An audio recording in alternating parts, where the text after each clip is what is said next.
Backgrounds can completely change the feel of a watercolor painting, but they can also be a little intimidating once the flower is already finished. When I was painting this recent hydrangea, I wasn't sure what to do with this upper corner. Instead of just guessing and hoped it worked, I tested some sample backgrounds first. Today, I'll show you exactly what I did because it's given me more confidence as I approach my backgrounds. My name is Jessica, and I'm so glad to have you here. Let's go ahead and get started. When I went to paint this upper corner of the painting, I was a little bit hesitant. And so I created a couple of little test pieces to help me decide what I wanted to do here. Now there is more than one way to go about measuring and cutting these, but I'm going to show you the easiest way as well as what I did.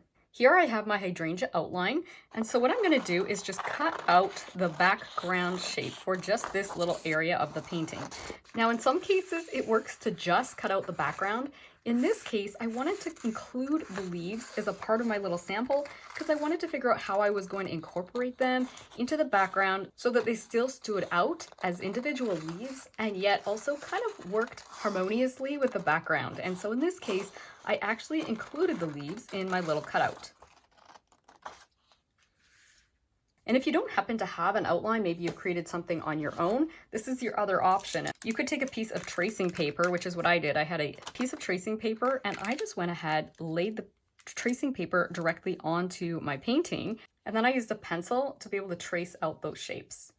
So then I had my background shape here, which I went ahead and traced onto my watercolor paper. Or if you have an outline, you can use this as your little template. So then at that point, you can just go ahead and lay either of these. I did a tracing method here where I colored on the back and traced it. You could use transfer paper, but you can basically just go ahead and trace your little shape onto your watercolor paper.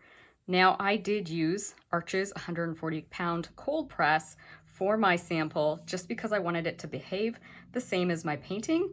But you know, you could experiment with cheaper paper, just being aware that you're not going to get quite the same effects. Now, because I wanted to play and test more than one little piece here, I was able actually to use a small piece of watercolor paper and fit two little background tests onto one piece. And I actually painted them both before I even cut them out. But you could definitely cut them out first. I think painting them on the watercolor paper before I cut them actually kept it from rippling as bad, but you can totally do whatever works for you.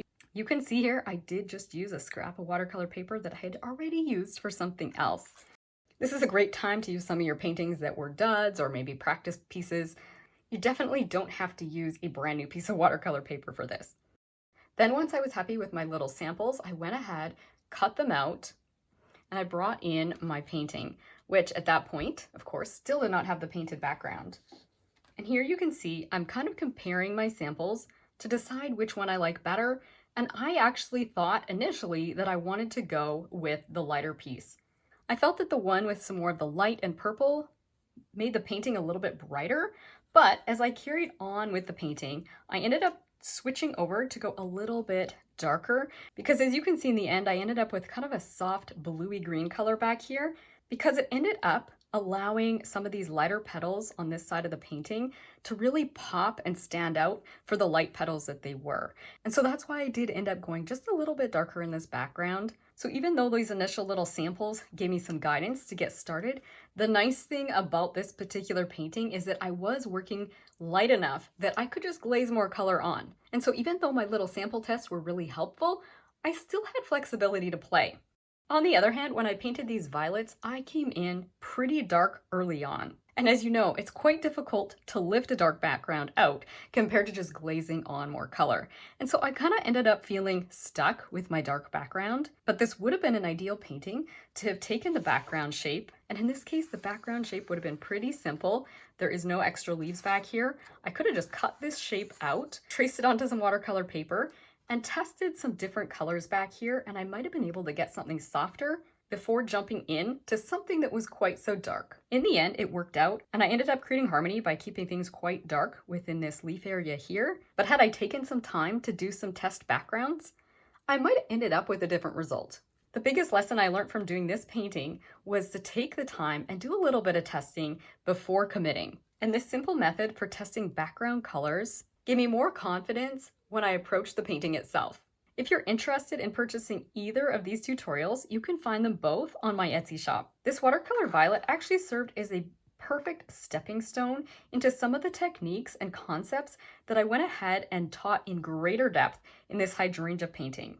We talked about creating cohesion early in the painting before breaking the painting up into the individual petal and flower shapes. And if you feel ready to dive deeper into any of these concepts, I'll include a link to these tutorials in the description below. In the meantime, I hope this tutorial has given you some confidence as you approach your own watercolor backgrounds, and that it's brought a little taste of God's beauty and peace into your everyday life, and that it's inspired you to continue enjoying your own creative journey. See you again soon. Bye!